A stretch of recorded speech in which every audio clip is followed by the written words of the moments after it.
Hi, sorry about that. No, you're all good. I know you're like across the pond, I believe. I am, yes, I am indeed.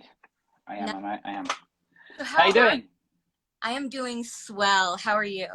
Yeah, I'm good, thanks. I'm good. I'm good. It's 7 o'clock in the evening here, so um, my girlfriend's just defrosting food for the dog behind me, which is why you can hear some beeping and stuff. But it's all good.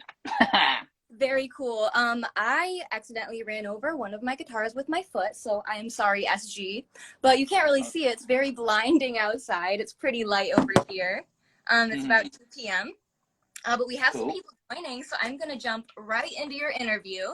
You have Yep. so much stuff going on, and you're such a cool guitarist. I'm so glad that you were able to do this. Oh, So thank thank you so much. That's my pleasure. uh, yeah, I want to jump right into gear. I saw Hmm. that your first guitar gear included a Fender Mexican Strat. Correct me if I'm wrong. Um, Yes. what initially drew you to this guitar, and why were you like so impressed by it? What would you say some of your favorite features are? I think just the way it looked, really. The thing that turned me onto it was like it was the Hendrix guitar, And whilst I wasn't really kidding myself about trying to be Hendrix, it just spoke to me. I just could identify with it, and I thought it was a cool thing. I think there's something about I didn't really know what it was. I couldn't probably articulate what it was that I liked about it, but I like the fact it had lots of pickups. I like the fact it had lots of knobs and switches. And I think now I know the reason I like Fenders and things is because they're quite simple, and they're not very fussy and not very kind of like um, I don't know, how do you say, like, not super precious. They're kind of Right on. working guitars. I think really is they're humble, and they're like solid colors, and they look like a lot of them look like 50s cars or that kind of thing. And I think there's something about that I like. Rather, I really appreciate all like the artistry of and craft that goes into other types, like the high end stuff. But to be honest, I've always liked Les Paul Junior, Stratocaster, Telecaster kind of thing. Something that looks like it's been dragged around a bit. So Yeah, I think just the way it looks was what appealed to me initially. dude, right on. I'm so glad you said that because I mean it's so interesting for every guitarist and why they go for certain guitars, but usually it's like this, long elaborate effects and like the action and this and that. I too go aesthetic initially. I when I see something nice, I'm like, I'm Yeah, I drawn. think that's it. You have to sort of the first bite is with the eye, where Yeah, you're you drawn to it that way. do. No, I totally agree, and I love I love the Strats. Very nice guitars all around. And I Um, think it was just like the attitude as well that like certain players sort of approach the guitar with as well. It's not something that you kind of preen over. It was a guitarist that like plugged it in, turned it up loud, that kind of thing. I think I was drawn to like Fenders, Telecasters, Strats, SGs, that kind of thing. Just early on, like guitars with a bit of attitude. Attitude, yeah. I do have an Yeah. SG here, but the strings are a bit broken right now, so Oh, okay. she took me the other day, unfortunately. About your influences, you have a lot of them, a wide variety, such as Red Hot Hmm. Chili Peppers, Keith Richards, and Soundgarden, just to name a few of them. Yeah. What are some that you would say young guitarists take to find their sound stylistically? Or would you say this is something that comes a lot more naturally just through listening? I think it comes in time. I think nowadays, I think people learning now have a massive advantage maybe over people learning a long time ago, like people like me, because there's just because of the access of resource, and there being more cool stuff out there. Yeah, I think when everyone starts, they're kind of sort of trying to copy or emulate somebody else, maybe like trying to find their identity and trying to align themselves with a guitar player that they think is fancy or cool or badass or whatever. And initially, you're just trying to kind of summon that kind of energy, I think. And then slowly over time, when you realize that you can't, you not only can you not do what that other guitarist does, and you ought to probably realize that you shouldn't be trying to do completely copy what the guitarist does. Then that's the sort of the break where you find your own thing. And a lot of the time it's sort of chancing across it by accident. I don't know any guitarists that really thought about, right, I'm going to do this. It just kind of happens. It's a weird thing. It's sort of, it's not necessarily a contrived or considered thing. It just happens over time. I think it's something that comes with time, you know. And like just with anything, any approach to music, I think it's time spent listening, playing, and I like articulating and understanding is how you kind of refine that thing into you, and that just comes over time. And I'm still figuring out who I am and what I'm about. You know, it sort of changes all the time over time. I feel like every guitar, their journey kind of never ends. There's always like another, not necessarily another ladder to climb, but you hear something and you're inspired by it. But I feel like, you know, you kind of make it your own, that you develop your own thing gradually. Exactly. I think it's important because there's plenty of, you know, need in the world for like tribute acts and things like that. But I think unless you do make that break into realizing, unless you have that realization that you can't just be somebody else, you have to be yourself. It's important. It's crucial to be yourself. Unless you have that realization, you're probably just destined to be a kind of tribute act style person, which is fine and there's nothing wrong with it. But you know, I think there's something in finding that identity along the way, you know, where you have to find yourself, and you steal little bits from people, you know, you steal little nuggets of little guitar moves and stuff from people along the way. Yeah, I think that's sometimes subconsciously too. Sometimes subconsciously, which is really interesting, you know. Yes. So yeah, let's go back to your younger days. I think you mentioned in a previous interview that you struggled with rhythm guitar, which is interesting because now you have a lot of really percussive licks, which sound a bit percussive even if they're lead. Right. Your biggest obstacle when it came to perfecting your rhythm playing versus lead? Yeah, so that was the biggest sort of shift I had to make, really, because when I figured out I wanted to learn to play the guitar, my dad got me a kind of a cheap acoustic guitar, like a steel string acoustic, with the idea that, you know, if you can make something sound half decent on this, then it might be that you can move on to an electric. Because he always saw like going straight to electric as kind of like cheating, you know, like plugging in and distorting everything was kind of cheating. I had borrowed his electric for a long time, and I, you know, used to plug it in and love all the distortion and stuff. I could never really figure anything out. So I always loved songs and I always wanted to learn how to play songs. So having like a cheapy steel string acoustic sort of builds the dexterity up on your fingers. You know, it's kind of like wax on, wax off Karate Kid style conditioning for your fingertips.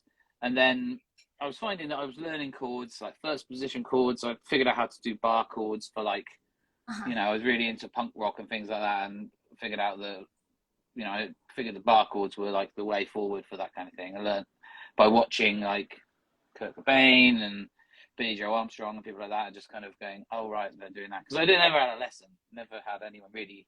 Wow. Not no formal lesson. It was just literally things like kids who were a little bit older than me going, oh, do you know about this? And like going, oh, mind blown. No, I don't know about this, but now I do. And sort of now you do. Well, and most of my big, you know, corner turnings came from that kind of thing, really, and it still do. But my biggest thing was I figured out lots of chords, all the major chords, all the minor chords. I could play them all, and there was, you know, I could sound them out okay. But it was just like, I think the biggest thing was like, right, what's the difference between the way I'm sounding and the thing I'm hearing on the record? And it was the rhythm. And you can learn chord shapes all day long, and you know you get that muscle memory. But I think ultimately the thing that, if you're really listening to where you're going wrong, I think that I had to be open to the fact that my rhythm was shoddy and shocking, and it was all this left hand was just tight and not doing what it was supposed to do. And I just remember having like this sort of serious chat with my left hand, going, listen mate, you are fucking us up here, you are messing up the program, so you need to get it together. So I sort of loosened this hand up and just really was focusing on what this left hand was doing, and slowly over time it was just like getting that kind of acoustic strum going, you know, like you mentioned, like there's like a Red Hot Chili Peppers song that's like an acoustic song, I can't remember the name of it now, but like it's all played on an acoustic, and it's like if you can't do the strum with it, it just doesn't sound right. And And so just really focusing on that, what that rhythm hand is doing, and making a point of making sure it's right was kind of a cornerstone. And again, I think on reflection, it's like listening, you know, more than anything else, listening to yourself and going, why does this suck? Why is this not? Why isn't this up to par? And being honest with it. And it's like, well, I know a couple of scales and I know a few chords, and I can remember them. I can tell you what they were, but it doesn't sound right because your rhythm hand is just letting you down. And so, you know, that was the main thing, really. Just talking to the left hand and going, we're going to get this together. That's awesome. Michelangelo Badio, on his interview, he actually said something similar about really focusing on your strumming hand and your picking hand. He described it as nuances that end up being like big habits that you form. Yeah, totally. And yeah, I actually was opposite. I started on, or like you, I'm sorry, I started on acoustic, but unlike you, I feel like my lead guitar playing was affected by it because my wrist was so stiff from strumming so hard. I had to right. You know, so your brain has to do a bit of a switch, you know. Yeah, I can see that. Yeah, it's interesting, but acoustic is definitely a good place to start. I would agree. Yeah, I think for dexterity and stuff, you know, it sort of builds up those finger pads, that kind of thing, you know? Right on. So drop D is something that you described as a quote unquote total game changer. Yeah, why totally. And what would you say that it can do for any song to play in drop D? Well, this is it. I was, like I mentioned, I think it was a friend of mine or a guy who played guitar, and he was left-handed too. He might have been, I think he was in like the year above me at school, and he was like, "Oh, do you know how to play like Rage Against the Machine?" And I was like, no idea. And he was like, "Right, you do this, and then tune those two, the D and the E down to D," and it was like, showed me the riffs. I was like, and then just realizing that you could have these like bar chords and put your own extensions on, and it just sounded a bit heavier. It just lent itself to that kind of riffery that, you know, drop D is great for. And yeah, it was a complete opened up my world, really.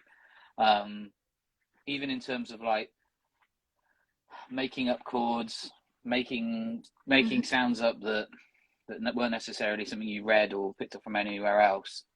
And I've continued to do that, really. You know, I've never really had any kind of formal teaching. So it's just what sounds right and where your fingers sometimes land. Yeah, you've absorbed all of your friends' like tidbits, and you just made them. Yeah, totally. Yeah, a friend of mine who I grew up with taught me all kinds of little tricks as well. Like he was really into metal, and which was a new thing to me because I never grew up with metal. It was not really in my house. Not in my house. Mm-hmm. It was only as like a teenager I sort of discovered metal, and he taught me all sorts of things like, you know, pinched harmonics and stuff like that, and tapping. And he was an amazing guitar player. And I just didn't have the discipline to be like, you know. But there's still a few tricks that he taught me that I use today. Like to this day, I still use them. I've been. Yeah. Like some funny little things. I use it all the time, and I've made them my own, and I've been getting away with it forever. It's really funny. Shout out, friend. Yeah. Right on. So you have so much stuff coming up. For example, going in December, you have tour dates coming up with bands Volbeat, Napalm Death, and Bad Wolves. What rigs are must-haves during touring, and what guitar have you decided to take on the road with you? Okay, so I use Manson guitars, which are made in Exeter in England. I have a signature model with them. I've got a few of those that I'm taking out because we play in a couple of different tunings. I don't travel with a ton of guitars. I pretty much have a main and a spare, and for two different tunings. So at most it'll be like 4 guitars. And sometimes if I'm feeling really fancy, I'll bring out another guitar for one song that's either looks cool or kind of has something to do with the album, the song from the album. We'll use that guitar for it or something every now and again. But I like to keep it pretty minimal because it's just more stuff to go wrong a lot of the time, you know. And I also have like a couple of acoustics that I sometimes take out if we are doing any acoustic stuff on the road. But at the moment, I'm using Kemper pretty much exclusively, No. just for portability's sake and consistency's sake. Mm-hmm. I profiled all my amp collection, have them all in there. It's anytime I have the argument about whether Kemper's any good, I feel like it gets the job done.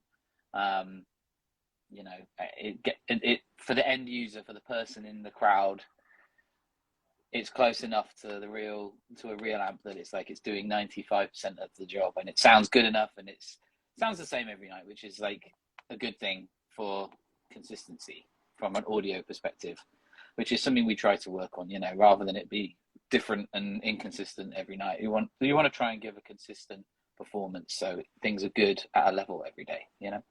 Most definitely. Love to catch your too, because that's a dope lineup. Really, I feel like it's a diverse lineup too. Got some. For real. Yeah, the singers are dope as well. Like Volbeat, I love their groove and their style. And Kyle of Bad Wolves, the bassist, he'll actually be on for an interview too. Oh, cool, wicked.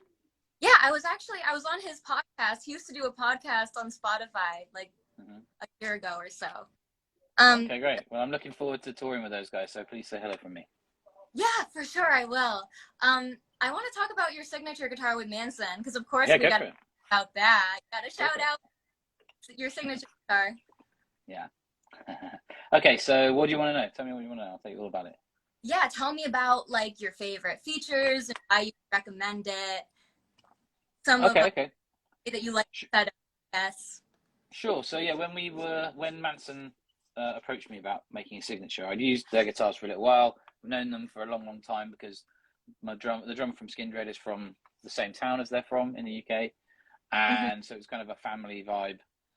And they sent me a couple of production guitars to try out, and there was some stuff I really loved about it, some stuff I would love to change about it, and they were really thrilled about the idea of doing a signature guitar, which I was obviously completely blown away by.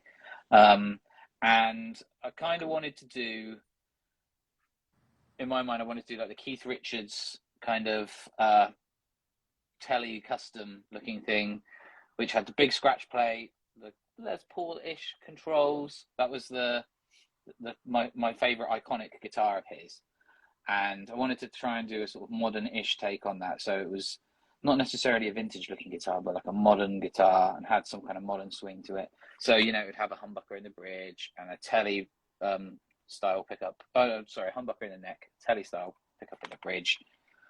Big scratch plate, big pickguard, and then with modern stuff like, you know, 6 saddles and locking tuners, that kind of thing, high output pickups for what the kind of music I make, that kind of thing. And then obviously it had to be like a really obnoxious orange color as well. And they made a black one and they made an orange one, and I have a couple of both, which are really cool.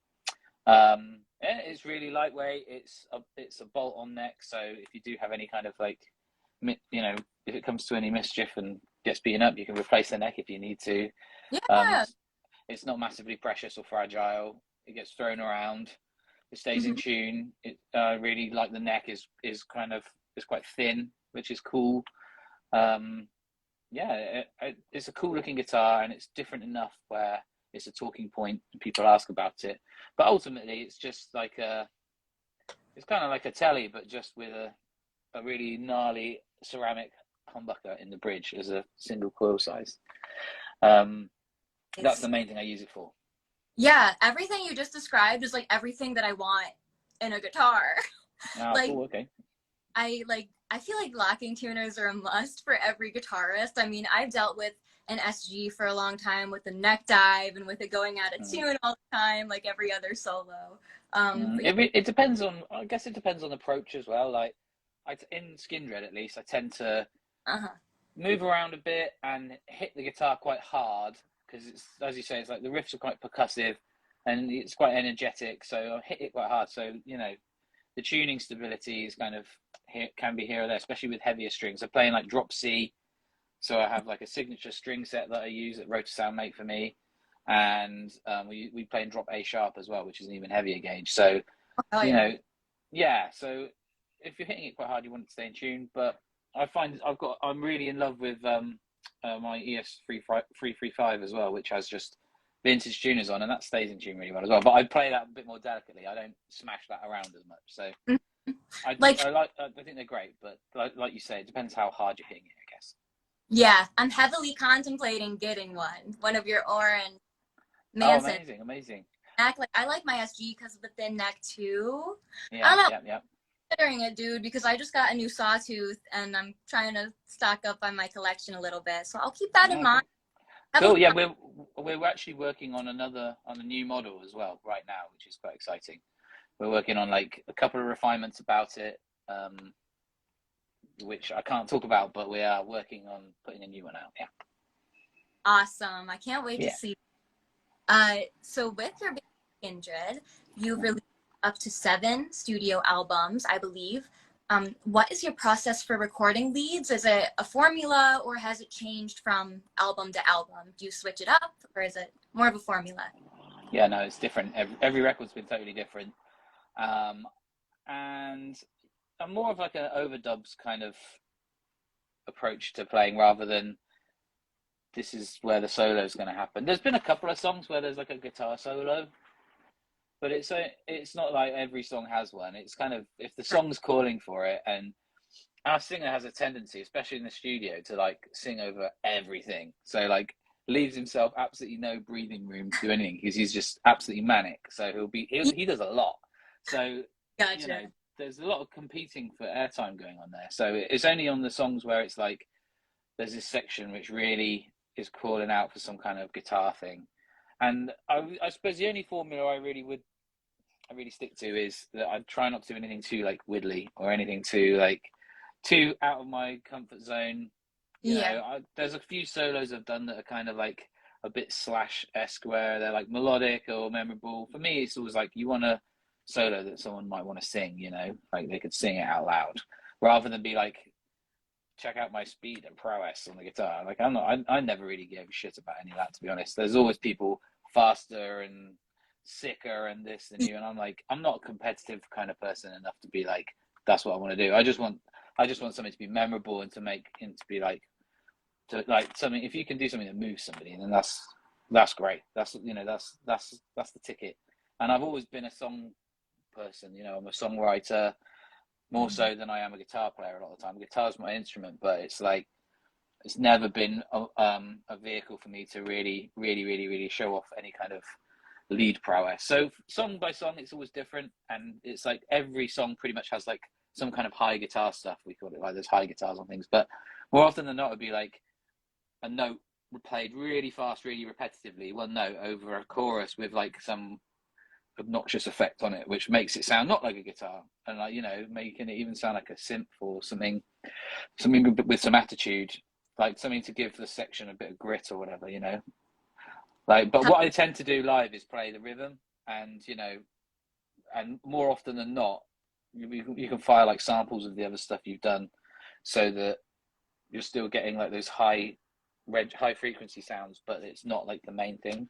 Because the meat of what we're doing live is all in the riff, I think. So it's like I'm always playing the riff more often than not. There's some solo stuff I do, but it's every few and far between.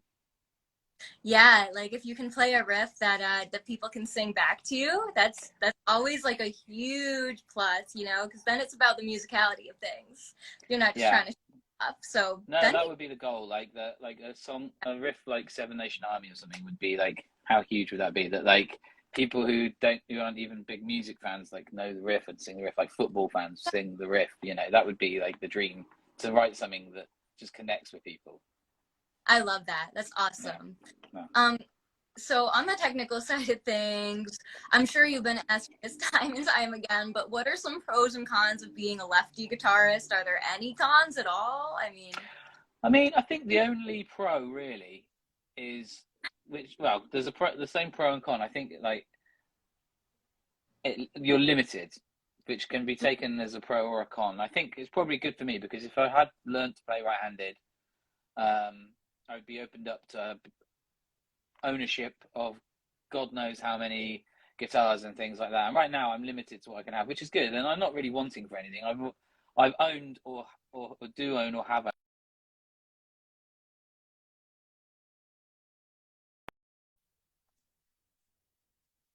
really old guitars, but in my experience, they look cool and they might sound cool plugged in, but they're really hard to play, or they don't stay in tune, that kind of thing. And it's kind of like an investment piece rather than a usable thing.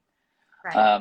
So I think it's a kind of the only con is that it does limit you to what you can pick up and have a go on, which is always a bit of a bummer. But the pro is that it's sort of, I kind of, as I'm getting older, I'm like coming more and more around to the idea of like less is more, and owning less stuff is where it's at. And I've owned, at one point I had a guitar room with like 20 guitars in it, and it didn't make me any more creative, in honesty. It just was more stuff to get in the way of an idea. And a lot of the time when I'm at my most creative, I find that I'll have like one guitar out of the case and a bass guitar, and that's it, and I'll make it work with that one guitar. So that's a bit of a tangent, but I would say the pro of the left-handed thing is it's a great talking point for interviews. People ask questions about it, and it's just something to talk about. It's like column inches. It's something to talk about. And I think this as an identity thing, it's kind of an underdog thing, which I've always sort of been into. I've always accidentally been kind of an underdog kind of person, and I think that's kind of, you have like a unity with other lefties because of that. When you meet people out there in the world who are left-handed, you kind of have you have a secret handshake and a secret club, and I'm in that gang, which is great, rather than being lost in a sea of right-handed players. Yeah, woo! Yeah. I dig it. Yeah, this one dude that was a lefty during one of my gigs came up on stage to play something, and he looked at my guitar. He's like, not sure. Yeah, no, it's tough. I've been playing guitars upside down my whole life, so I'm used to sort of figuring like what the guitar's like upside down, but it's not much fun. When you give a left-handed guitar to a right-handed person, they're like, "How do you do this?" And it's like, "Yeah, welcome to my world." So back in 2019, we're gonna go in a time machine a little bit. You started the company Redbeard Effects with your fellow guitarist Adrian. So shout out to Adrian wherever he is. And the pedals have since been described as weird and wonderful. So what pedals so unique? Well, we figured that there wasn't really a UK-based company that was doing pedals designed by a guitar player, who's out there playing massive festivals, playing, touring at the level that I do. I wasn't aware of another guitarist in the UK that was kind of making their own line of pedals, and so we figured it was a cool slant on things, and we figured that rather than we didn't want to do anything like clones, or we didn't want to do a tube screen of a clone, we didn't want to do a copy of a thing that had come before, so it was kind of cool to have ideas of what we could do. And Thorpe already had a few ideas of a couple of pedals he wanted to try out that maybe weren't right for his own brand, for the Thorpe brand, and so it was an instant kind of like I was into it because they were weird, and I like weird stuff. I didn't want to be making anything that was really like anything else, because I just didn't see the point. Weird stuff. Yeah, absolutely. I'm all about the weird stuff. You got to get the weird stuff. You got to be nice. Yeah, maybe I'll try out a pedal too. I mean, you definitely interested me with your guitar pedals, or guitars as well, alongside your pedals. Yeah, we do a couple of we do like an overdrive.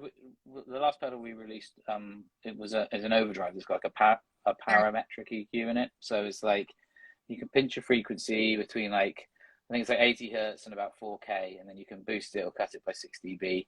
And it's got a gain control either side of the EQ, so you can either hit the front of the EQ really hard or boost it afterwards. So it's not really like anything else, and everyone that's plugged into it really loves it. And that's a really cool pedal we do. We do a pedal called the Honey Badger, which is like it's 2 separate octaves down, so it's 1 octave down and 2 octaves down, running alongside this really gnarly fuzz. And we do a pedal called the Red Mist Mark IV, which is like an amp-like high gain drive as well, which I really, really love. It's got a really weird mid control. Like the mid control is kind of like a gain control all on its own. So you turn it all the way up and it starts doing really weird shit. So yeah, we've got a couple more pedals on the back burner that we're kind of in the process of finishing up and thinking about how and when we're going to release. And then yeah, we're going to be releasing them next year, I think. Yay! Yeah, Yeah. got a lot of gear, a lot of touring. Yeah, I've got a lot of stuff going on. Yeah.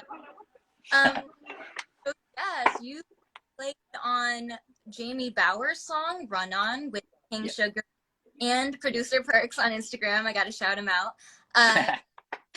Solo that you ripped, it really like oozed this. I want to say like Southern soul and rock. It had this like Southern charm to it. Okay, so as a fellow guitarist, I can kind of sense when something is a bit improvised. Is this something that you improvised on the spot? Completely, yeah. Like write it out note for note and then bring No, it to the show and show the team do that? no, it's always been, everything's always improvised in the moment. I never really sat down and figured out a solo, really, unless it was like I wrote a song and the guitar part came in my mind and it was like, I already know what it's going to be, I just got to figure it out on the guitar.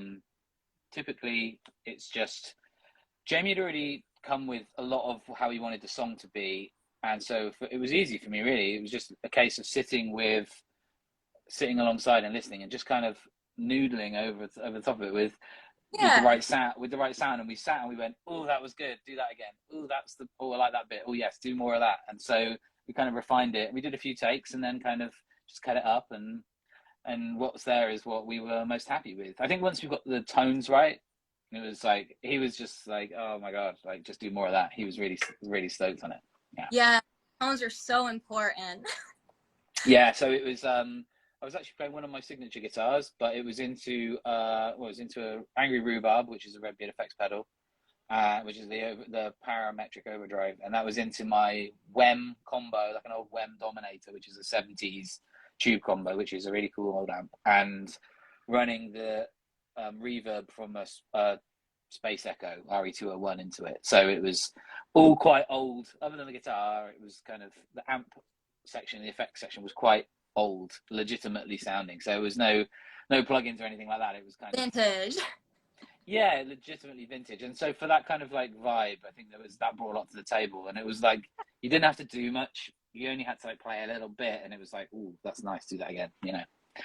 So yeah. And for those who don't know, alongside Mikey's band Skindred, he did play on Jamie Bauer's record, which is he's from Stranger Things, Vecna.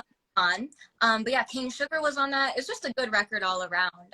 But then, you know, you obviously do the riffier stuff too. He's got a variety going on. So just check out his page, a follow. He's got a lot going on. Yeah, so the King Sugar thing, we've pretty much finished the record now. That's another band that I'm doing with Aria from Skindred.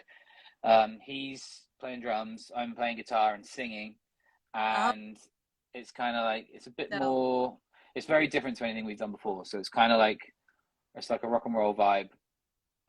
It's kind of like someone who was working alongside us on it said it reminded them of like ZZ Top combined with like the Bee Gees, which is that'll be a nice vibe, man. Yeah, so it's like there's lots of like disco feels, and there's lots of like falsetto vocals and loads of like greasy fuzzy guitars, and it's like, you know, it's rock and roll, and it's quite melodic and quite fun and dancey and everything I love about guitar music. So yeah, that's something we've been working on earlier this year, and we've stepped back from it for a minute just because the Skindred stuff is about to come out, but the record's pretty much done, and I'm hoping to put it out next year and hopefully tour it as well, hopefully. Yeah, looking forward to that. Gonna keep my fingers crossed. Another project, yo. Skindred recording, and for those who did not know, you had this like amazing teaching journey, right? You had an I hope I'm saying this right. The BIM and yes. Okay. Yes. And this is actually our last question that kind of flew by. What has been the most wholesome part of your teaching journey, and is there any piece of advice that you can give that you kind of took with you from that? I think the biggest thing is just seeing young people excited about music, and at the start of their journey potentially, and seeing like the really exciting thing is seeing the really promising students who really have got something, and like with the right guidance, knowing that they could be a big deal, you know. And when you cross paths with those people, it's really special and really exciting, because a lot of the time, you know, they haven't got the confidence there, or they haven't got they're figuring their identity out, or who they are, who they want to be, and they're musically putting it together. But you listen to like their demos, and it is like, holy shit, this 18-year-old is like so talented. Not Yeah. even just necessarily like they shred or they're really competent, but it's just like they're just the overall vibe of what they think they want to do. They put out is like, I'm a fan of it already, and it's still in its infancy, you know. And that's the most exciting thing, is sort of finding. I keep a note of some students who I think they're going to go somewhere. I think just because of where they are now, just with the right nurturing and the right sort of, you know, pointing in the right direction. They already know what's up, and they're just going to go from strength to strength. That's the most exciting bit, and the most rewarding thing, I think, is just being privy to that early start of people's the early part of people's journey. In terms of advice, it's really tough. It's really tough because the landscape's changed even in the last year, really, you know. Oh yeah. Mm-hmm. I think I joke about this all the time with my girlfriend, because when in the time when I was trying to do something in music, it was still a time like in the 90s, learning in the 90s and coming up in the 90s, it was a time where as a career it was like, you know, really promising, and really, you know, there could be like success could look like, it looks like a different thing these days. And I think that people today who are looking for a career in music, I think you really have to love it, and you really have to dispel any kind of expectation or entitlement about what it is you might get out of it. And it's tough because the difference between a job and a hobby is getting paid, I think. So it's like, if you can make it, I wouldn't say just make it your hobby, because that's not enough. But making it your career is a hard thing to do. It is. You know, and to see any kind of like financial comeback from it. It's something that once you get there, is really hard to stay there. So I guess it's just, you have to love it. You know, I think my advice was, be sure that you love it, and be sure that you're in something for the long haul, because I think it's a really tough world to make a dent in, and I applaud people who do that, because it's not easy at all.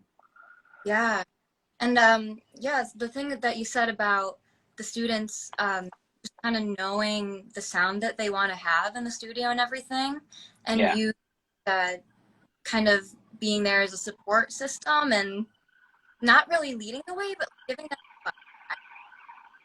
the fact that you trusted your students' intuition, I think, is what makes a great music teacher as well, because you give guidance, but you also know that, you know, they're developing themselves stylistically, kind of what you said, it develops gradually. And even as like grown-ass adults, it's like sometimes the best lesson you can get from someone else is them saying, you're doing great, just keep going, like keep doing what you're doing. Like, I always use this analogy of like, sometimes like when you're, I don't know if you've ever like mounted a flat screen TV on the wall, but like when you're doing it yourself, if you're ever doing it by yourself, it's kind of like, it's a bit of a scary job, because you're like, I have to make it, is it level? Do I drill here? Am I going to go through a pipe? Am I going to burst the pipe?